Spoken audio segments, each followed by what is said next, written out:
नमस्कार, मी शोभा पवार पंगतमध्ये आपले पुन्हा एकदा स्वागत आहे। आजची रेसिपी आहे डाळ खिचडी।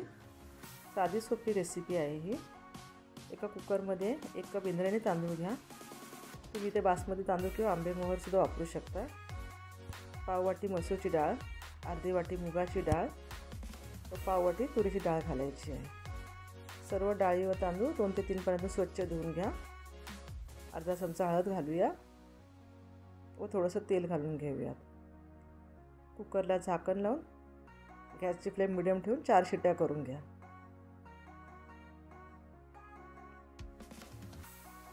गॅसची फ्लेम हाय ठेवायची नाहीये।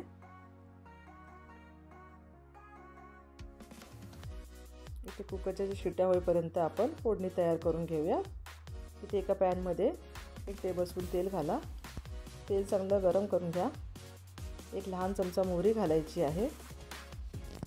गॅसची फ्लेम हाय ठेवू नका, मीडियम टू लो ठेवायचं आहे। त्यानंतर आपल्याला ते पाव चमचा हिंग घालायचा आहे। हिंग आणि मोहरी चांगली तडतडू द्या। हिंग आणि मोहरी तडतडल्यात आपल्याला 7-8 कढीपत्त्याची पानं घालायची आहेत। 1 मोठा बारीक चिरलेला कांदा घालूया। 2 हिरव्या मिरच्या उभ्या चिरलेल्या, 6 ते 7 पाकळ्या लसूण बारीक चिरलेला आहे। आता कांदा आपल्याला तांबूस रंगावरती परतून घ्यायचा। एकदम भी जास्त लाल करायचा नाहीये कांदा आपल्याला। 1 बारीक चिरलेला टोमॅटो घालूया। कांदा आणि टोमॅटो मऊ होईपर्यंत आपल्याला परतून घ्यायचा आहे।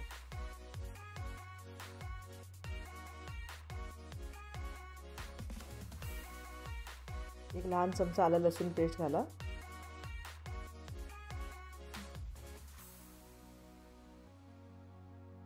त्यानंतर पुन्हा चांगलं परतून घ्यायचं आहे।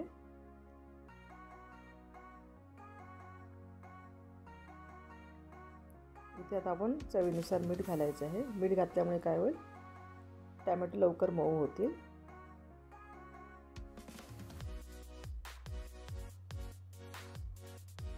ते आपण डाळ खिचडी करतोय म्हणून टोमॅटो चांगला मऊ करून घेऊया। 1 लहान चमचा काश्मीरी मिरची पावडर घालूया। 1 चमचा जिरा पावडर घाला। अर्धा चमचा धने पावडर,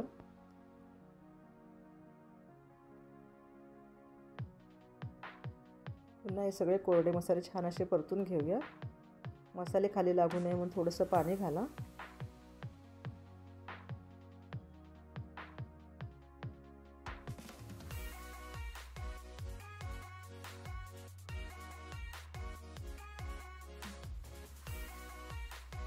इथे बघा तुम्ही मसाले छान असे परतून झालेले आहेत। आता आपण इथे कुकरच्या 4 शिट्ट्या झालेल्या आहेत। ते बघा तुम्ही डाळ आणि तांदूळ चांगले छान असे शिजलेले आहेत।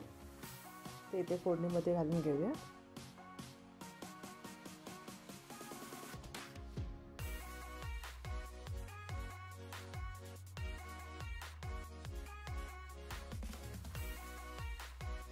आता हे मसाले छान असे मिक्स करून घ्या। डाळ खिचडी थोडीशी अशी साधारण लपतपीतच ठेवायची आहे, एकदम सुकी करायची नाहीये। कोथिंबीर घाला। आता डाळ खिचडी बनल्यावरती आपल्याला तूप आहे आलंच, तुपाचा तडका द्या। तुपाचा तडका दिल्यामुळे काय होईल, डाळ खिचडी अजूनच छान लागेल। इथे तडका पॅनमध्ये मी थोडंसं तूप गरम करून घेते।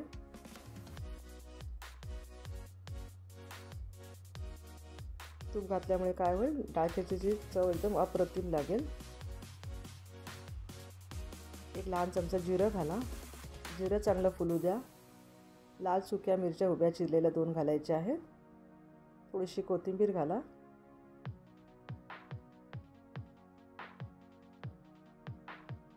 इथे बघू शकता तुम्ही जिरं एकदम छान असं तडतडतंय। आता हा आपल्याला तडका डाळ खिचडीमध्ये घालून घ्यायचा आहे। तुम्ही डाळ खिचडी करताना नेहमी तुपाचा तडका द्या। चवीला खूप छान लागते अशी डाळ खिचडी केल्याने। थोडीशी कोथिंबीर घालूया। इथे तुम्ही बघू शकता मी पातळच अशी डाळ खिचडी केलेली आहे, जास्त घट्ट नाही केलेली। आता 1 मिनिट चांगली वाफ काढून घ्या। इथे आपली डाळ खिचडी तयार आहे। जर लहान मुलांना ही डाळ खिचडी द्यायची असेल त्याच्यामध्ये मिरच्या व लाल तिखट घालू नका. आजारी माणसासाठी डाळ खिचडी खूप छान आहे. तुम्ही ही डाळ खिचडी नक्की ट्राय करा. माझी रेसिपी आवडल्यास रेसिपीला जास्तीत जास्त शेअर करा, रेसिपीला लाईक करा, चॅनलला सबस्क्राईब करा. धन्यवाद.